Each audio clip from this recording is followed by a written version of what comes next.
Hello students.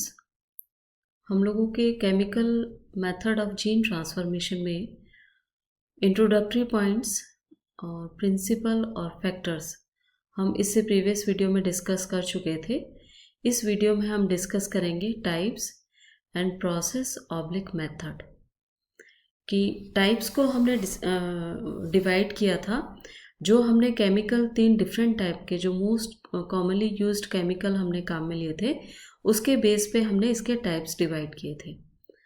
तो first type था जिसके अंदर peg mediated gene transformation method था, और उसमें जो केमिकल काम में लिया था वो था पॉलीइथिलीन ग्लाइकॉल, और इस मेथड को हम ये भी बोल सकते हैं PEG mediated gene transformation method. अब ये जो पैग की प्रॉपर्टी जो होती है which is inert in nature and least toxic to cell and protoplast, इस प्रॉपर्टी की वजह से इसकी जो करेक्टरिस्टिक फीचर होता है वो ज़्यादा बढ़ जाता है। यानी ये प्रॉपर्टी की वजह से ये मोस्टली कॉमनली यूज्ड केमिकल की तरह ट्रीटमेंट काम में लिया जाता है। अब इस प्रोसेस को पूरा कैसे रन किया जाता है वो इसमें हम देख लेते हैं।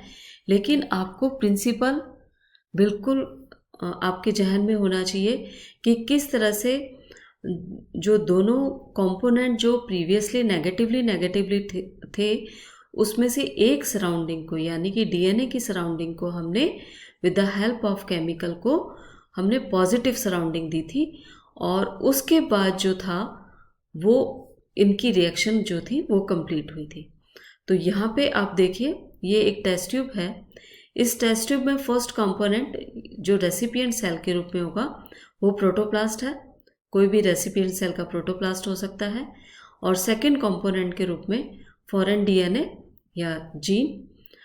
अब इसके अंदर जो केमिकल हमने डाला, फर्स्ट जैसे कि पैग डाला, पैग 40% डाला जिसको मैनिटॉल में डिसॉल्व किया, और साथ में को फैक्टर्स के रूप में हमने यहाँ पे मैग्नीशियम या कैल्शियम डाइवेलेंट कैटायन लिए। तो ये 4 कंपोनेंट के साथ में इस टेस्ट ट्यूब में पूरी रिएक्शन को रन किया। प्रिंसिपल आपके दिमाग में होना चाहिए।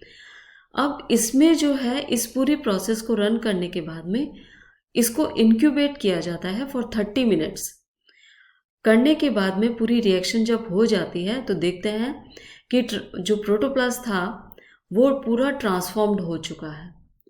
और जो बेसिक प्रिंसिपल इसमें जो था उसको ध्यान में रखते हुए जो इसने प्रोसेस फॉलो किया वो था एंडोसाइटोसिस, जिसको हमने लिपोसोम में भी डिस्कस किया था।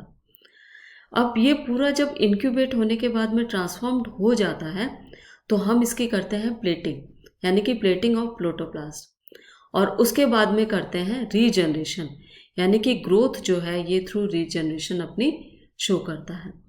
तो इस तरीके से आप देख सकते हैं कि किस तरीके से हमने एक केमिकल काम में लेते हुए इस पूरे प्रोसेस को रन किया। और पैग क्यों काम में लिया, वो इसकी प्रॉपर्टी जो इनिशियली में डिस्कस करी, वो इस प्रॉपर्टी की वजह से हमने इसको काम में लिया।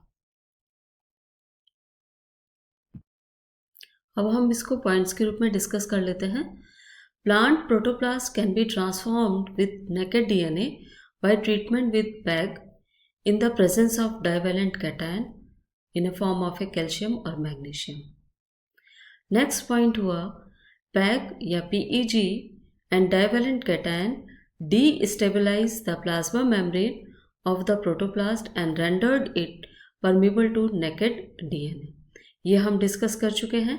मेम्ब्रेन के साथ में वो डायग्राम जब प्रीवियस डायग्राम हमने डिस्कस करा था कि किस तरह से मॉलिकुलर ऑर्गेनाइजेशन जो प्लाज्मा मेम्ब्रेन की होती है उसको डीस्टेबलाइज कर देते हैं ये केमिकल और डाइवेलेंट कैटायन, जिसकी वजह से ये जो डीएनए होता है वो एंटर कर जाता है या इंसर्ट कर जाता है किसी भी रेसिपिएंट सेल के अंदर।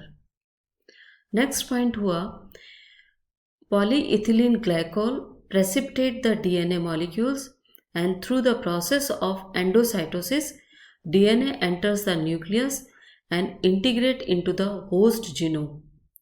As a result, complete transformation process occur. तो जो पैग होता है वो प्रेसिपिटेट करता है और जो प्रोसेस होता है वो होता है एंडोसाइटोसिस, और पूरा प्रोसेस जो होता है ट्रांसफॉर्मेशन का कंप्लीट हो जाता है। Production of transgenic plants depends on the regeneration of transformed protoplasm. ये इसकी लिमिटेशन होती है कि किस तरह से जो प्रोडक्शन ऑफ ट्रांसजेनिक प्लांट्स होते हैं वो डिपेंड करते हैं रीजनरेशन पे। तो ये इसके पूरे पॉइंट्स कवर हुए। इस टेक्निक के दो इम्पॉर्टेंट या मेरिट हो सकते हैं कि the technique not only depends on assessment of transformation but also involves in regulating the gene transformation into the plant cell. तो ये जो असेसमेंट तो करती ही है ट्रांसफॉर्मेशन का, केमिकल जो मेथड होता है, लेकिन रेगुलेटिंग भी करती है जीन ट्रांसफॉर्मेशन की। तो इस तरीके से ये दो मेरिट हो गए जो मैंने इन नोट्स में नहीं डाले हैं।